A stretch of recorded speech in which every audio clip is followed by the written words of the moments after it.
Thank you for that really kind introduction. So today I want to talk about social networks, so I'm in the right place. And I want to talk about some work that we've done on Facebook. But before we get to that work, I want to give you a little bit of a story about how a political scientist ended up doing a lot of the work that they've ended up doing. Now, as a graduate student, I was really interested in a fundamental, important social science question, which is why do we vote? And the interesting thing is, whenever I tell the person on the street that this was what I was interested in, they'd say, oh, wait a minute, you've got it backwards. It's why don't we vote? And in there lies the answer to the first question. Because I think that people really think of this as something that's normatively good. And it's something that we know social pressure has a large effect on. There have been recent get out the vote experiments that have tried to figure out how we get people to participate in politics more often. And these experiments show that the most effective way to get people to vote is through the use of social pressure. And so when I was in graduate school, I was interested in this body of research. And the interesting thing is there was lots of research on how directly connected people could influence one another to participate. But there was no research on what happened after that. Okay, so it was sort of like there's me, there's my friend, and that's the whole universe. And I was really interested in this question of, well, what happens beyond that? If I affect my friend, surely my friend also affects my friend's friend, which means that just like dominoes falling, one person can actually have an effect on many other people. Now, when I started telling my graduate advisor that this was what I wanted to do, he kind of scratched his head and said, maybe I don't really get it.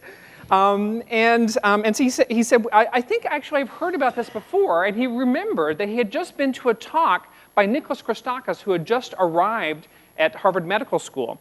And he was asking another very important social science question, which is, why do widows die? This is actually one of the very first questions that we asked when we started collecting large-scale public health data in France in the 1800s. And what they noticed was that whenever one member of a spousal couple dies, it increases the mortality risk of the other person in the couple. Okay, so just for example, we know from a large-scale study of millions of people in the United States that when the man dies, the woman loses about 2 years of her life, and when the woman dies, the man loses about 7 years of his life. I'll let you speculate on the reasons for the differences. But he was also a hospice care doctor. So he not only studied this, he saw it. He treated these people who were going through this. And one of the things that he realized was that he wasn't just treating those people. He was also treating a larger set. And the way he realized this was he got a phone call one day from what he thought was one of his patients. This person said on the other end of the phone, look, I'm having a really hard time with this. Can you please prescribe me some antidepressants? And he said, look, I'm really sorry. I have a really good relationship with all of my patients and their spouses, but I can't remember who you are. And the person on the other end of the phone said, oh, I'm not one of your patients. I'm not one of your patients' spouses. I'm one of your patients' spouses' friends. And it was for that moment that it clicked for him that this is something that we should be studying in a larger context, not just between pairs of people, but in social networks. And so he gave this talk. My advisor realized that he was talking about the same thing that I was talking about, and he introduced us. Our story is a social network story. We closed the triangle. And as a consequence of that, we started trading papers, we started trading ideas, and we realized that what we needed was data. And we were in luck because just down the road was this long-running study called the Framingham Heart Study. It started in 1948, where they had people come in every 2 to 4 years to get seen by a doctor, where they could take all kinds of medical measurements. They had them fill out surveys, and they kept following them year after year after year. And they started following the children of the original people in the 1970s. And they started following the grandchildren of the original people in the early 2000s. And as a consequence of having all this great data, what we thought we could do is we could just build on what they had already done. We could do a social network survey at the next exam when all of these people came in to give all this other great information that they had about their health and their social behavior. I mean, in the process of talking to them, one of the things that we discovered was they had already collected this data. Not for the purpose of research, but just to keep people coming back year after year after year. They had collected full family histories in everyone, so we knew who all the family relations were. They knew where everybody lived, and since this is a densely sampled group, a lot of these people were neighbors with one another. They collected information about where people worked, so we had information about coworkers. And they had even asked people at every single exam to name a friend. And so they had been doing this study for us for years, and as a consequence, we were able to start doing some of these observational studies on outcomes. In particular, we started with these health outcomes, thinking that we would get to politics later. And so we did a study on obesity, for example. And one of the things that we found here when we started drawing these maps is that there's significant clustering in these networks. And what do I mean by that? I mean that if I don't know anything about you, but I know that you are a member of this study, and I know that your friend's friend's friend is obese, I can do better than chance at predicting whether or not you are obese. And this extends out to 3 degrees of separation and no further. And we also did studies on smoking behavior. Again, 3 degrees of separation. Drinking behavior, again, 3 degrees of separation. Happiness, again, 3 degrees of separation. Loneliness, again, 3 degrees of separation. Depression, again, 3 degrees of separation. And people said, enough already. We're getting tired of this. This is boring. Maybe there's something weird about these people in Framingham. And so we said, okay, let's look for some other sources of data. And so we went to the National Longitudinal Study of Adolescent Health and started replicating some of these studies. And we also found that in these adolescents that we actually got these correlations that extended out to 4 degrees of separation. Maybe because teens are more influenceable or they assort more. We don't know why. But we started getting this information in other sources of data. And so what we started to do is we started to build up this idea that these health behaviors were really strongly correlated in these networks. Now, the causes of these clusters, though, are sort of unclear, right? There are lots of different reasons why you might find that people who have the same health outcomes are connected to one another. One possibility is it's just random chance, right? So if I just take a network and I flip a coin for every one of them, there's going to be some people that end up connected to one another who both come up heads. And so one of the things that we have to do is we have to make sure we have some technology for figuring out whether or not these clusters are different from chance. Another thing that can drive these clusters is this concept called homophily. I think most of you in here realize what this is, but just in case you don't, homophily literally means love of like.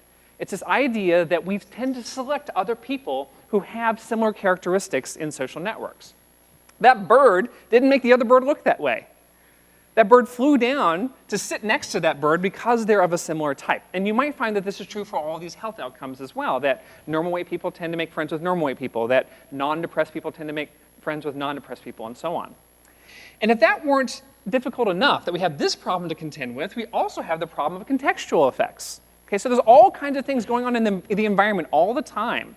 And we know that these environments are also correlated with the tendency to make friends. And so if a McDonald's opens up down the street, unbeknownst to you, you and your friend might both start gaining some weight because you go and you start piling in the Big Macs.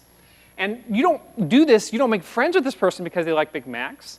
You don't influence this person to buy Big Macs. You don't go there and eat together, but this is something in your environment that affects both of you at the same time.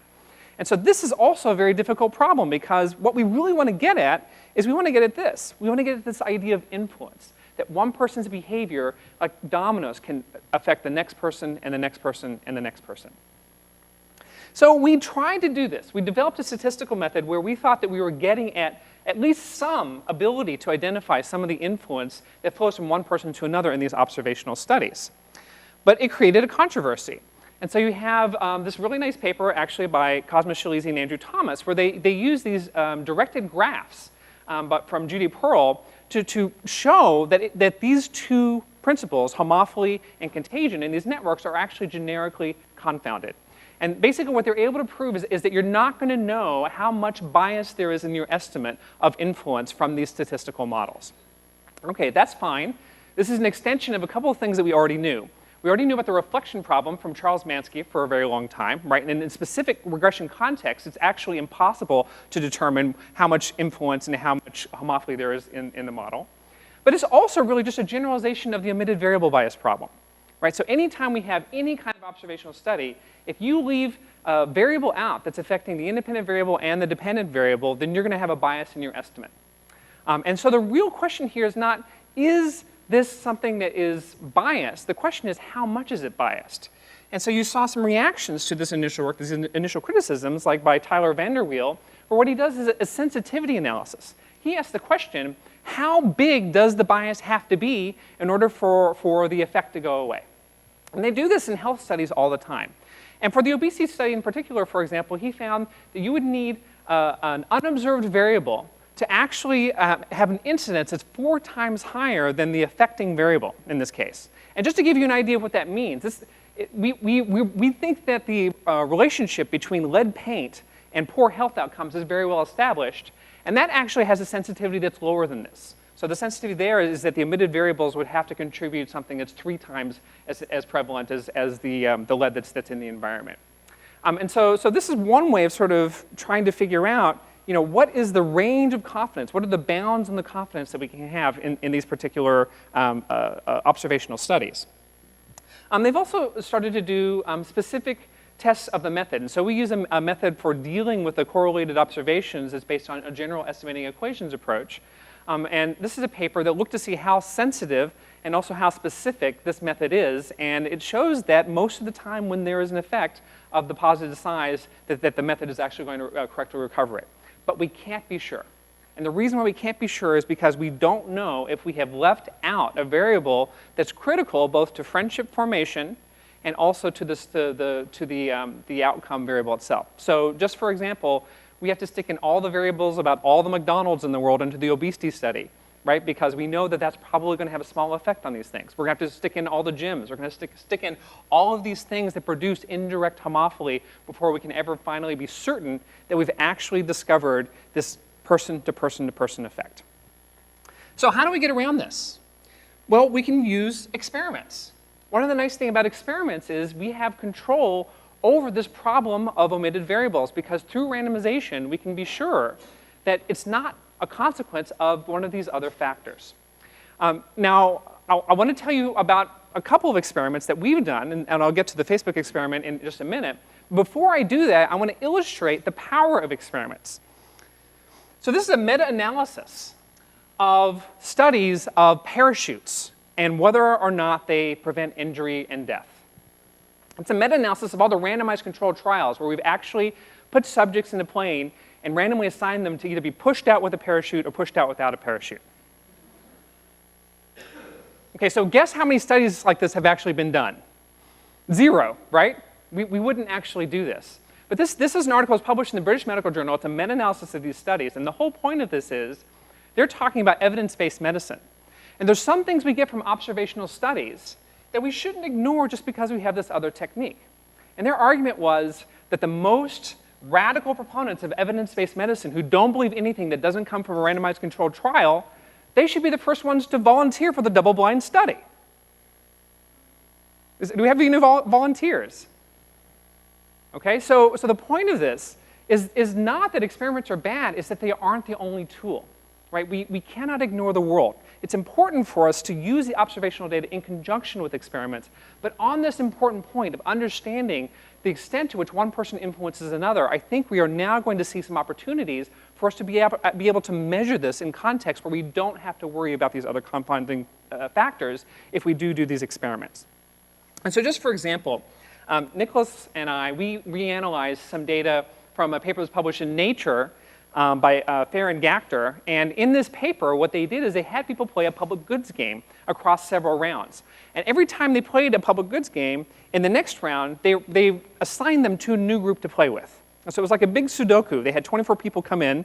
They had people in groups of 4. They had people play for 6 rounds at a time. And this game that they had them play was helping them to understand the extent to which we're willing to cooperate with one another, or the extent to which we're willing to be generous. Okay, so people were faced with this decision. They were given a certain amount of money, say $10, and said, you can keep all that money if you want, or you can give it to the group. You can give any amount of it to the group. Every bit you give to the group, I'm actually even going to multiply and distribute to the other people in the round. It's going to be personally costly to you, but it's going to be beneficial for the group. Now, economists, the reason why this paper got published in Nature back in 2002, the FAIR paper, is because economists, when they first started thinking about this game, they were stunned that anyone ever gave anything ever. Because the best strategy in this game is to give nothing and to hope like hell you're playing with people who give everything.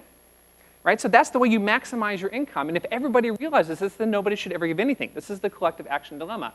But as it turns out, people do actually start this game usually giving something.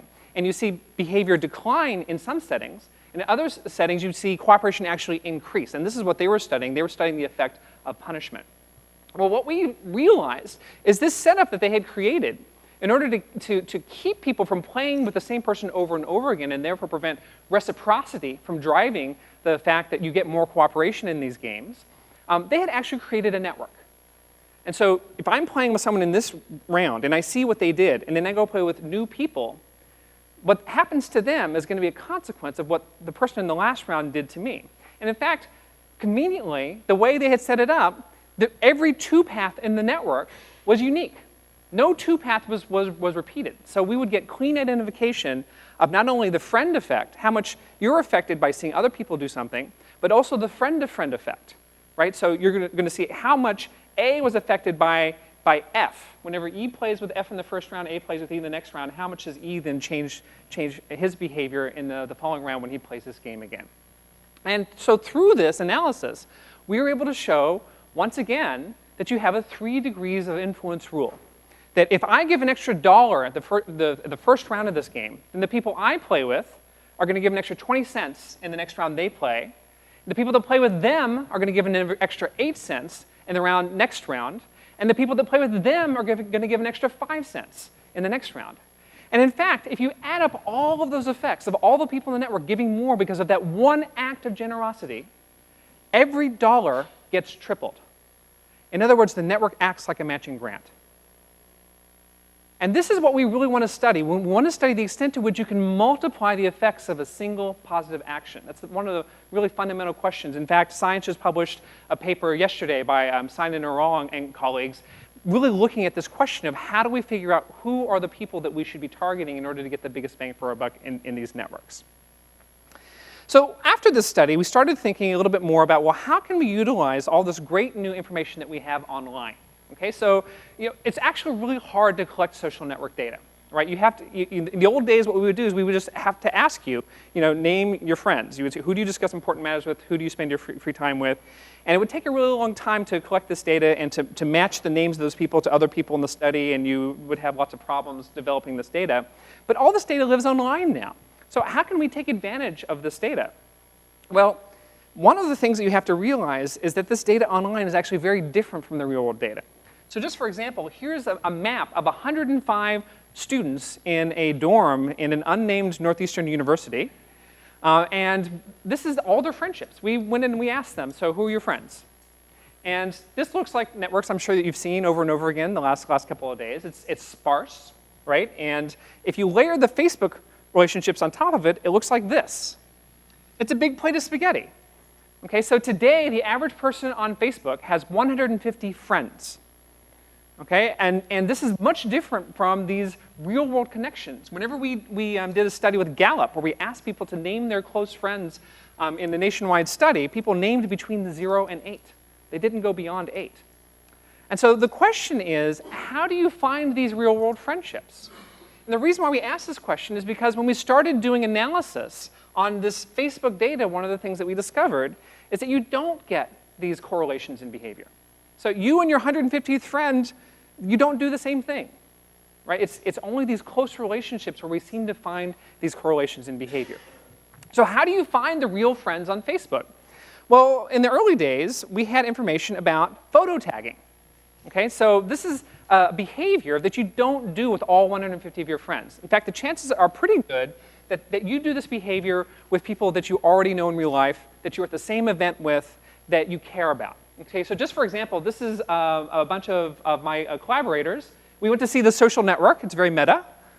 And this is an example of a picture where you could click on Jason Jones' face and you could identify him. You could click on Yuku San's face and you could identify him. And when we do this, when we just look at photo tagging behavior, we have a new kind of measure, which is the photo friend. So this is a relation that's defined by one person tagging another person in a photo. Now you could also do other things with the photos. So another thing that we've tried, for example, is co-tagging in photos, right? And that also can give you some extra information. But this was the very first thing that we tried. And we took some early data from Facebook, the Taste, Times, and Tide data set. And what we did is we actually were able now to draw a network that looked a lot more like these real-world networks because the average number of connections was much lower. It was a much more sparse network. And we were getting at the people that you actually pay attention to, that you spend time with. And we started looking at really, really important outcomes. just like we had in Framingham. So for example, whether or not you're smiling or frowning in your profile picture. As it turns out, smiling clusters to 2 degrees of separation on Facebook. What does that mean? That means if I don't know anything about you, but I know that your photo friend's photo friend on Facebook is smiling, I can do better than chance of predicting whether or not you're smiling in your profile picture. Okay, that's obviously sort of a glib example. It's somewhat related to the work that we did on happiness, but who really knows? But it was just sort of a beginning example of how you could do this on Facebook. We also looked at weight. We used the photos to estimate people's body mass index. And intercoder reliability was pretty good. It was about 0.9 on whether or not people were obese, for example. And what we found were clusters of overweight women and clusters of overweight men that extended out to 2 degrees of separation. But this wasn't all on Facebook. This was just a little tiny sort of part of the Facebook network. Basically, it was the network from Harvard from the early days, back when Facebook didn't have a problem just giving this data away to researchers. And so I presented these results a couple years ago at South by Southwest and was saying, this is the new frontier. What we really need to do is we need to get into one of these big networks, identify the real friends, and then do Framingham all over again. Or even better, we should do what I wanted to do in the first place. We should do politics. Because we actually went back to the Framingham Heart Study, and we said, can we please do politics? We have all of the voter records in Framingham for the last 20 years. We also have all the Framingham data. All I need to do is take that key and put that information together. And they said, no thanks. And the reason why is because they're worried about politicizing their study. They're worried that the people who had given so much time over the years to a health study would be alienated if we started publishing things like, new research says Republicans are deranged. Right, so they were very worried about this connection to political data, and so they said, I'm sorry, you can't do this. And so, I got into this in the first place so I could do a big voting study, and I haven't yet been able to do that. And so at South by, I was saying, wouldn't it be great if we did this? Well, at the same time, this person was giving a talk. This is Cameron Marlowe, and he was talking about how Facebook had matured, and they were reaching the point where what they needed to do is they needed to start working with external researchers. And so fortunately for me, there were a couple of people who saw both of our talks and introduced us by email, and we started talking with one another, and we started to develop a research collaboration. And Cameron's also developed research collaborations with a number of other people who are in the room. John Kleinberg just had a nice paper published in PNAS on Facebook adoption, for example. So when we started talking, I thought that they would be interested in health. I thought they'd be interested in something that would clearly had some kind of a public health or a clear sort of PR advantage in terms of Facebook makes the world a better place. As it turns out, they were kind of worried about that because you have all the privacy issues on Facebook, and you also have all the privacy issues related to health information, and so they were very leery of moving in that direction. But as it turns out, the people at Facebook tend to, for whatever reason, also be really interested in politics. And for a long time, they had already sent messages on Facebook encouraging people to vote on election day. And so we discovered very early on that this was going to be what they were interested in us doing first, is doing some of these studies related to politics, which is exactly the opposite of the Framingham Heart Study. Now, what do we know about voting? So voting is highly correlated between friends and family. We've known that for a really long time. There's some lovely, lovely studies by the early sociologists who were able to show that you had these strong correlations in political behavior. And we also know, actually, that mobilization is contagious, not just from an observational study, but from an experimental study. I love this study. It is my favorite study in political science. It's by David Nickerson. It was published in the American Political Science Review. What he did is a typical get-out-the-vote study. It's very nicely designed. What you do is you get a bunch of households, and you go and you knock on the door, and you randomly assign the people who answer the door to get one of two messages: please vote or please recycle. So you compare the please vote people to the please recycle people. It's nice because they have to answer the door in both cases, right? So you're comparing apples to oranges. You're not just throwing in the people who don't answer the door into the denominator. And so what you would typically do is you would just find out whether or not the person answered the door voted. And you can do that by going to publicly available voter registration records, right? That's where you got the households in the first place. And it's clear that this works. Canvassing works. When you knock on the door, you ask someone to vote, especially in a low salience election like a local election, it can have a pretty big impact on turnout. And in his study, he showed that the person who answered the door was 10% more likely to vote if they got the please vote message compared to whether or not they get the please recycle message. But he didn't stop there. He specifically identified two-person households, targeted them. When he knocked on the door, he talked to one person and made sure that he wasn't canvassing the other person in the household. Then he went to see what happened to the other person in the household. Well, as it turns out, that person actually voted more as well, to the tune of about 6%. So in other words, 60% of the effect of the canvasser on the person who answered the door was passed to the other person in the household. And he showed this in two different studies. Actually, he got a nice replication in Denver and in Minneapolis. So this is the very first, I think, experiment that identifies the fact that messages can spread from a canvasser to other people in an electoral campaign. I was very, very influenced by this study. And so I took from that this question of, well, can we sort of get the same kind of thing to happen? You know, can I knock on your virtual door and give you a message and have the same kind of impact, not just on you, but on your friends? And so when we started talking to Cameron about this, we decided to conduct a randomized controlled trial on Facebook in the 2010 elections. This is what that trial looked like. So I'm assuming that a lot of you in this room are on Facebook, or you're certainly going to be familiar with Facebook. What we did is we put this message at the top of the news feed. And this is a message, I don't know how well you guys can see it, but let me take you through some of the components of it. Today is election day. It's got the nice little vote button there. You can actually report on whether or not you voted. And this is going to be important for us because this is going to be a measure of self-expression. We're going to be able to figure out who clicked on this button and who didn't. There's also pictures there of the people in your social network who had already voted that day. Now, if you're an early riser, you're not going to see anyone, right? If you're later in the day, you're going to see someone. And so it's going to be a little bit complicated to figure out what the effects of any one of these people is. But one of the things we're going to be able to do is we're going to be able to use this information to compare to a different kind of message, which I'll talk about in just a minute. You'll also have on there a little message, you probably can't read this, says find your polling place. And you could click on the link. They recorded who clicked on the link. So we have not just a public act of political expression, you know, I voted, telling your friends you voted. You also have a private act that suggests an intention to vote, because it's not clear like why you would look for your polling place if you weren't interested in voting. Now, people who clicked on the I voted button, they saw this in their news feed. So this is one way that information got transmitted to other people during the course of the election, which this may be one of the causal mechanisms for why receiving the message from Facebook might cause your friends to behave in a different way.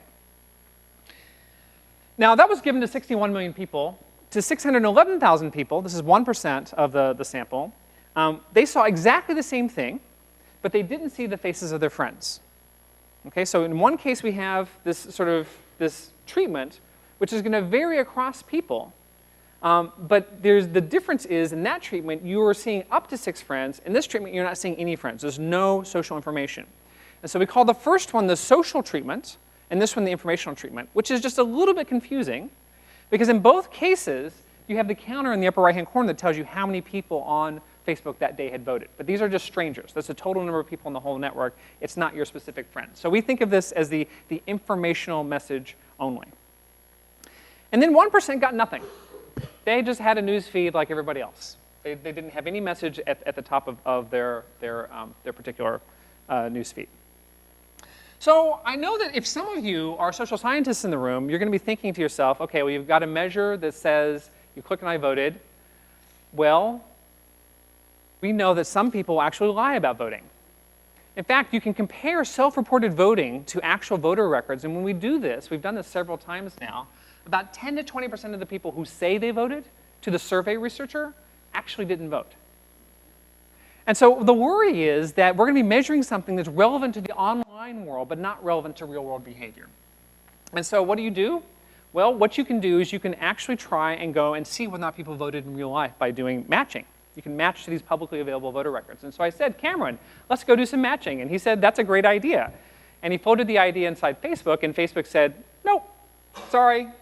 They were very worried about the privacy implications of bringing internal data about individuals into Facebook, about sort of aggregating information.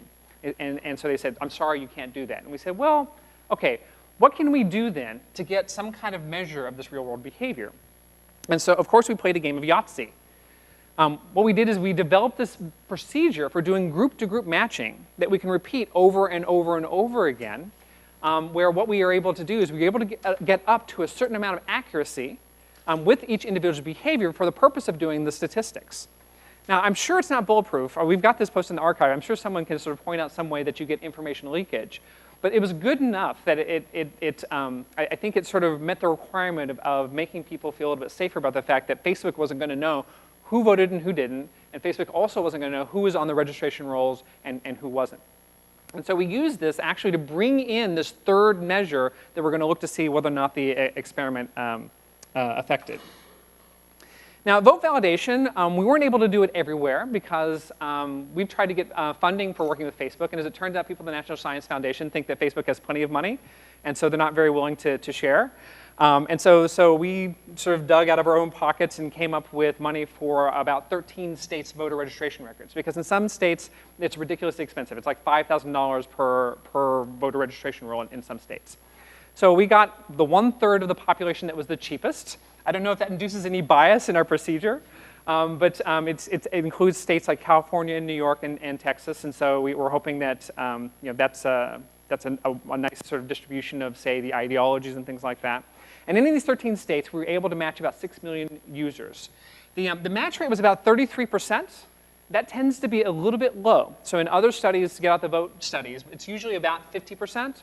And we think that the reason why it was lower here is because the population on Facebook obviously skews young. And the population on the registration roll skews a little bit older. And when you take into account these distributions, then you expect a match rate that's about 33%. And so it seems like that went okay. And we ended up being able to match about 6 million users, about 1/10 of the sample. We did a randomization check to make sure that the random numbers at Facebook work okay. And you can see like all these numbers are exactly what you would expect. They're exactly the same across these different measures. One thing I'll point out is the incidence of self-reports on the partisanship and the ideology variables are quite low. Only about 1% of people on Facebook actually self-report these things. Everybody else, they don't think it's sort of, they don't report the information. But looking across the different categories, people receive the social message, the message, and no message. The numbers are exactly the same. And in fact, when we first looked at these numbers, Cameron laughed out loud because one of the values we were checking was the same between the two categories out to the 4th digit. So it's fun to see asymptotics sort of proven in real life. Okay, so what happened? Well, we were able to now compare to look for what the direct effect was on people who received the message. And we can do this first of all by comparing the social message to the informational message. And the reason why we're going to do that is because those two groups both got an I voted button. Okay, the control group didn't get an I voted button, right? So we're not going to be able to compare between the control group and the treatment groups for that particular measure. But we can see how much seeing the friends of your faces actually changed behavior. And so just for example, you were about 2% more likely, on a base of 18%, you were about 2% more likely to click on the I voted button if you saw the faces of your friends than if you didn't see the faces of your friends. That has confidence intervals, but you can't see them. Also searching for your polling place. Okay, so on a base of about 2%, you were about 0.2% more likely to click on the Find Your Polling Place button. We're also able to compare validated voting on this measure, right? So whether or not you actually voted in real life in this sample of 6 million people. And here you can see the confidence intervals get much wider because our sample size is now 10 times smaller. But we estimate that about 0.2% more people actually voted in real life if they saw the 0.4% are more likely to have voted if they saw the pictures of their friends compared to the people who didn't see their friends. And what we can do for validated voting, because you don't need an I voted button to measure that, you can actually compare the social message to the control. Right? And so this is people who saw their friends, and you can see also what the people who saw nothing, what happened to them. That also is a difference of about 0.4%. And the third thing that I'm not showing here that you can compare is informational message to nothing at all, and there was no difference in those. So what does this mean? This means that we got about an extra 60,000 people to the polls with this message. One message, so the direct effect of receiving the message from Facebook was that an extra 60,000 people voted in that election. And it looks like this was purely driven by the faces of friends. Right? The informational message does not appear to have contributed at all to this particular outcome. Now, this would be really cool. This would be like one of the most fun sort of political science studies I've ever done if we just got to this point. But this isn't why I did the study. For me, this is just like a check of whether or not the treatment was doing what we thought it was doing. Because what we really want to do is we want to measure social contagion. And the way we're going to do this is we're going to do it just like David Nickerson did. We're going to compare the friends of the treatment group to the friends of the control group. And that's all we're going to do. It's not complicated. We're going to compare the friends of the treatment group to the friends of the control group. Now, the reason why it does get complicated is because there's lots of different ways that these effects can spread. And I'm sure this is a terrible slide to show because of the font size. But what we're doing in this particular figure in the paper is we're showing that compared to a control group, where you can imagine that someone's in the control group and they don't vote, what happens if they get the treatment? Well, one thing that happens is they might actually vote. They might actually vote, and as a consequence, their friend sees them vote, and they vote as well. So that would be sort of literal contagion. But another possibility is that you get the treatment, and you don't vote, but you talk about the election. And as a consequence of talking about the election, your friend says, oh, yeah, I haven't voted today, and they go and vote. And the same kind of thing can happen at 2 degrees of separation. Okay, so just for example, the information can spread from one person to another without changing the behavior of the people on the path. And so what we're going to want to do in order to figure out the full causal effect of the treatment is to correlate the treatment with the friends, also the treatment with the friends' friends.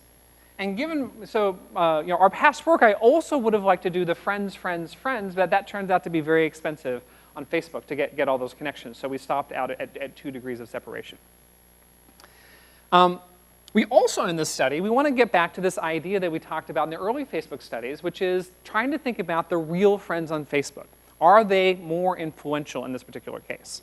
So we're going to study the group of friends, and by friends what I mean is people who aren't close friends.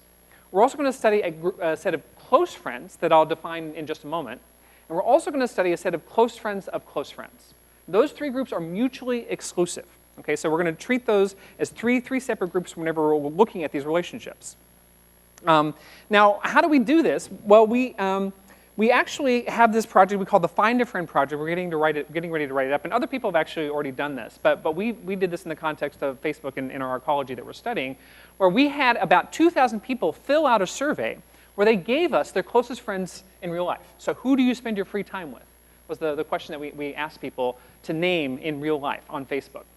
And we tried to prompt them to think about all their friends, not just their friends on Facebook. And then what we did is we went to see who these people were. Some of the people they named were not on Facebook. The people that were on Facebook, we went to look and see what are the characteristics of a relationship that predict whether or not you're close friends in real life.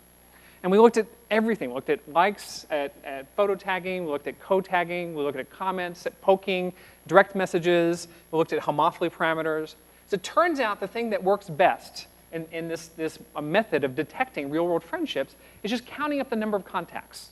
So you just count them up, the number of comments, likes, you put them all into sort of one big bowl, and you count them up, and the more of these you have, the more likely you are to be a close friend. And I'll show you a graph of that in just a moment. Actually, here's the question that we used, if you want to take a moment to read it.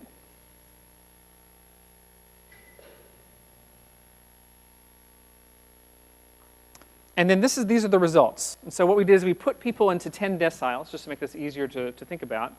And so the first decile is the set of people who are least close to one another. And we normalize this by activity levels as well, because your friend might be really active on Facebook and you're not active, right? And so the question is, so what does it mean? What's the absolute level mean? Well, this person might have interacted with you 3 times, but interacted with all their other friends 30 times. And so we actually normalize all this to the percent of interaction between people in order to test this. And what we find is that as you increase in the decile, so if you're in the top 10% of your friends, the people that you interact the most with, you are significantly more likely to have a close real-world relationship with this person as defined by this other survey. And these numbers seem low, but this is the probability that any one of those people in that 10th percentile, any one of those 15 people is your closest friend, right? So it's actually, if you were to figure out what the total, the probability that a friend is in that group, it's going to be very, very high. It's going to be like 80 or 90%. Here's the distribution of these different categories. And so we have about 8.3 billion non-close friends to analyze, 767 million close friends, and 16 billion close friends of close friends. And these things are going to look very familiar to everybody here who's studied social networks before. It's a curved exponential that exhibits a very, very long tail. We also mapped the network, but obviously we can't do the whole network because mapping that wouldn't be very informative. And so this is Abilene, Texas. This is everybody in Abilene, Texas who is a close friend with one another, and the red dots are whether or not they clicked on the I voted button. And one of the reasons why we did this is we wanted to actually speak to this earlier observational literature. As it turns out, clicking on the I voted button is actually very correlated. It's correlated even between regular friends. Okay, so the correlation in close friends, as I recall, was like 0.16 or something like this. And at these numbers, you know, it's extremely significant. But you can't use that information to infer influence, right? So some of that's going to be the fact that I choose to make friends with people who like politics because I like politics. And so the whole point of the experiment is rather than trying to get influence from this method, we're going to get it from the experiment itself. Now, the first way that we did this was just with a simple regression equation, where what we're going to do is regress whether or not you vote on the number of your friends who received the message and the number of your friends who are in the control group. You might have noticed the fact that since 98% of the people in this sample received the treatment, you're going to have a lot of attempt to estimate this effect on the marginal friend where you already have a saturated network. And so as a consequence, people weren't very happy with this method of doing this, because what we did is we did this as a regression for each group depending on how many friends you have. So all the people who have 100 friends, we would get an estimate. All the people who have 101 friends, we would get an estimate. And people were concerned about the marginal effect being, you know, like the nth friend after you had so many treated. And people were also concerned about us adequately characterizing the correlations that would be in this complicated structure in the network. And so instead of doing this, what we did is we did this, where we took the observed relationship, the observed per friend effect, where we just looked to see the per friend likelihood, increase in the likelihood that you'll vote compared to the control group if you're in the treatment group. And we measured that observed value. And then to figure out whether or not we could have gotten that due to chance, we just shuffled all of the IDs in the network. We kept the network fixed, and we shuffled all the IDs, and we measured that value over and over and over again until we got a null distribution. And then we can see where the observed value fits relative to the observed distribution. Now, people are a little suspicious of this method as well. And so we've done Monte Carlo simulations. Okay? And so what you can do is you can put people in an ecology where you know what the true effect is. You just write up some code. We're going to publish the code when the paper comes out. And what this does is this assumes that your voting behavior is a function of whether or not you received the message, whether or not your friend received the message, and also whether or not your friend's friend received the message. And we can turn up the amount of influence at each one of those stages. We can turn up how much the message affects you, how much the message affects your friend, how much the message affects your friend's friend. And when we do this, we can run this procedure to see whether or not we're getting what we expect. And the dotted line are the hypotheticals, because the larger the true direct effect, the larger the estimated effect ought to be. And so the dotted lines are the expected, and the red lines are what we actually get when we average across all of those. What this shows you is that the procedure is unbiased in a variety of different contexts. Okay, so we've got 9 contexts. One is this baseline context where we assume everybody has a 0.5 probability of voting. Then we have this other context where there's heterogeneity.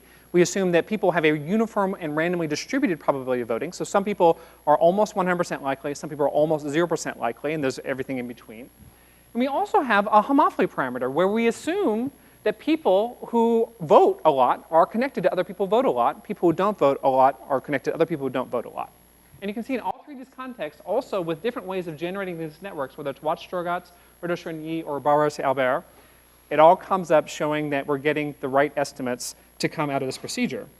This is for the direct effect. This is for the per friend effect.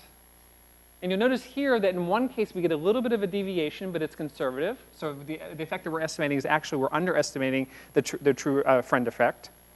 And then also we're right on the line for each one of these friend-of-friend effects.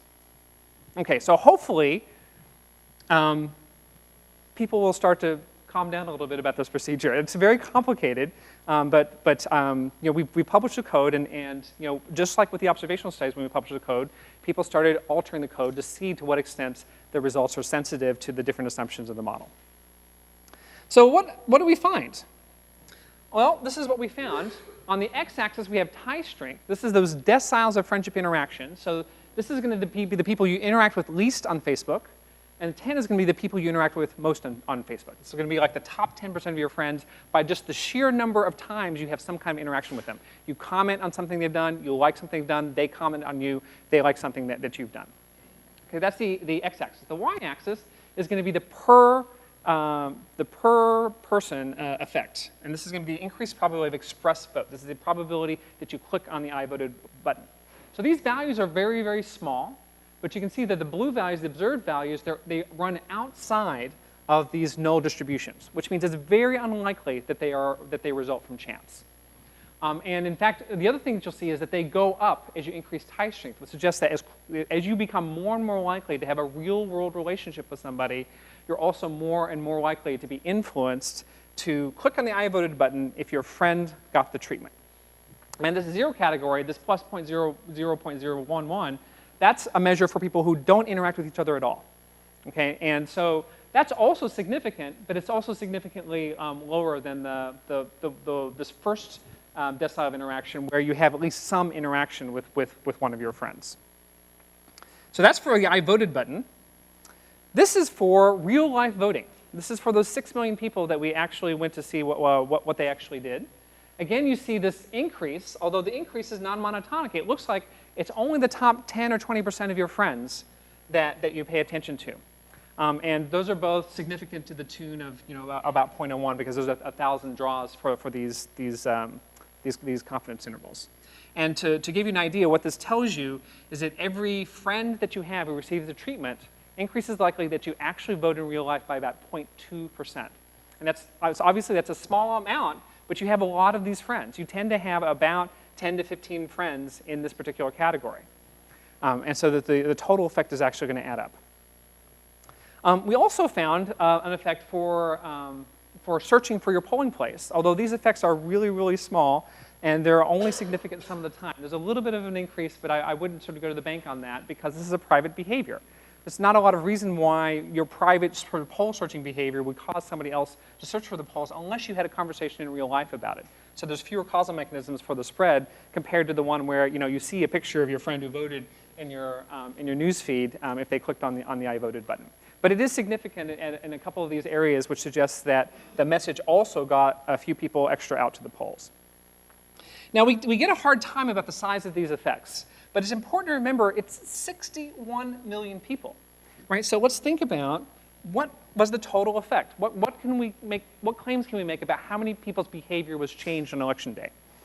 So in terms of clicking the I voted button, what we estimate is that the average person was 0.9% more likely to click on the I voted button because their close friends, all of their close friends received the treatment. That's about 560,000 people who clicked on the I voted button who wouldn't have if it weren't for social contagion. For the friends, you also get an effect. Now, it's going to be a much smaller per friend effect, but you have a lot more friends. And so the net effect of the friends is actually a little bit larger. It's 1.4%, yielding an additional 890,000 people who clicked on the I voted button.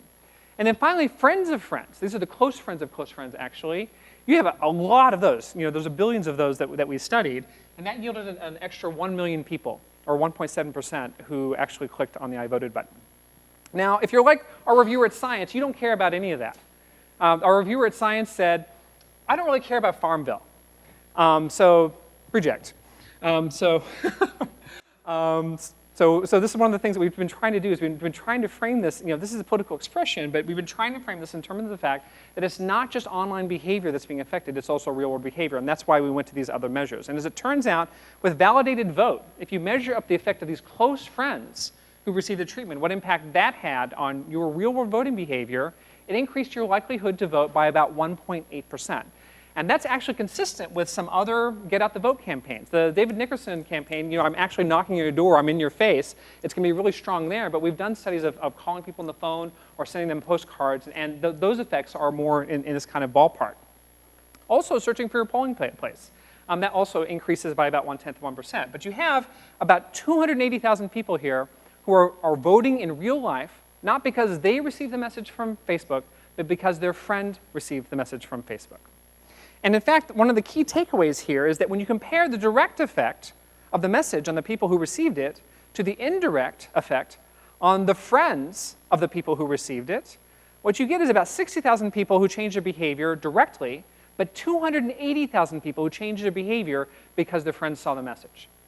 Another thing to note here is that it wasn't the regular friends, it wasn't the Facebook friends, it was the close friends, which suggests that if we're going to change real-world behavior, we shouldn't be activating the whole network. We should just be activating those friendship ties that are most active, those that are most likely to represent a real face-to-face connection. So let me wrap up. I think what this experiment demonstrates, first of all, is that the social message works better than the informational message. In fact, there's no evidence that the informational message affected real-world voting behavior at all. And you get substantial increases in the online behavior as a consequence of seeing faces of your friends. And so I think this is going to be important going forward. You want to be able to use this information to show people faces of their friends in order to be able to get them to change their online behavior and their real-world behavior. We also find that close friends are more important than online friends. So getting at these people that we think probably have a real-world relationship, that's also going to be very important when it comes to targeting these networks to change behavior. The indirect effect was greater than the direct effect, 280,000 versus 60,000. You would have missed 80% of the effect of your treatment if you weren't looking to see what happened to the friend's behavior. And I cannot overestimate how important this is. I know we're just sort of at the dawn of figuring out how to improve marketing efforts. But what those marketing efforts do, they're thinking about how can I activate the person who received the message? And in some cases, it might be more important to figure out how do I activate the friends of the people who receive the message. In this case, that's where you got all of the effect. You got almost all of the effect from the friends of the people who receive the message rather than the people who directly receive the message. And so this is one of the reasons why I think this network information is going to be so valuable, because it's going to help us to be able to quantify exactly the total impact of any one of these marketing campaigns, interventions, whatever it is you're trying to influence people to do.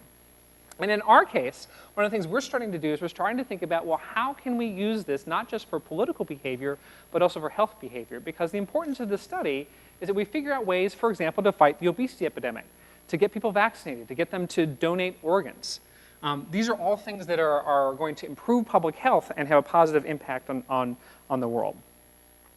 Now, in future work with Facebook, we're interested in taking this to other countries. And so we may, for example, have an experiment in Mexico coming up on July 1st.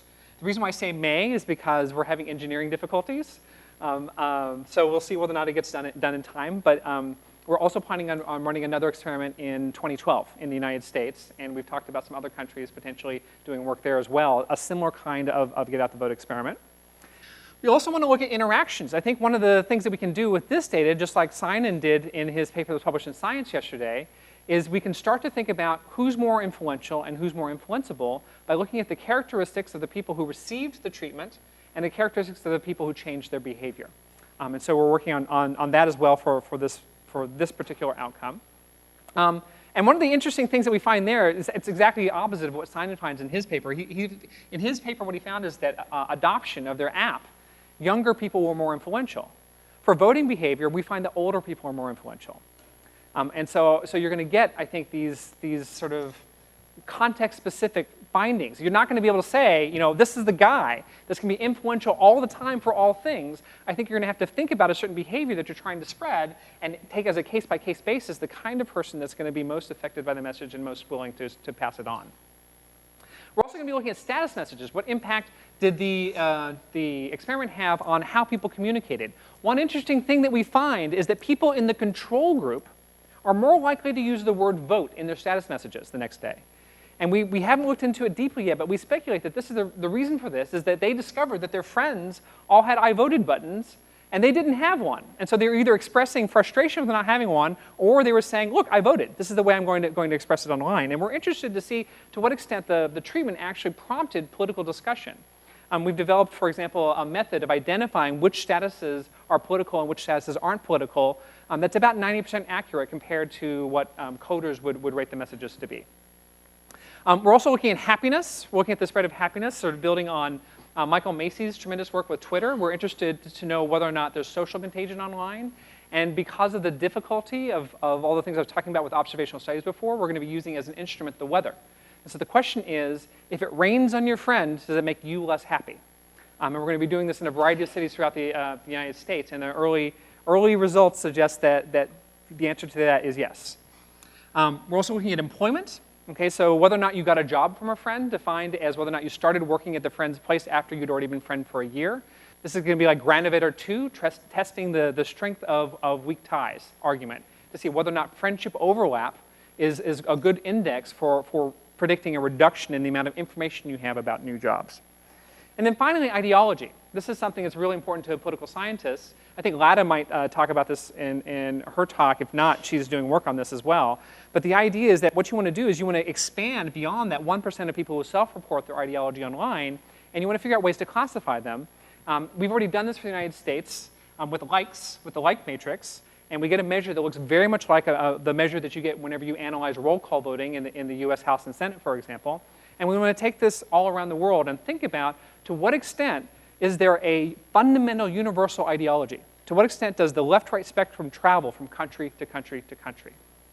And so I'm very excited about this collaboration. I'm very excited that Facebook is opening the door to research scientists, and I've been working with them to try to get them to open it to more people. We've been talking about maybe having a depository where people can access it, but these are ongoing conversations, and I just think that the future is really, really bright for this kind of research.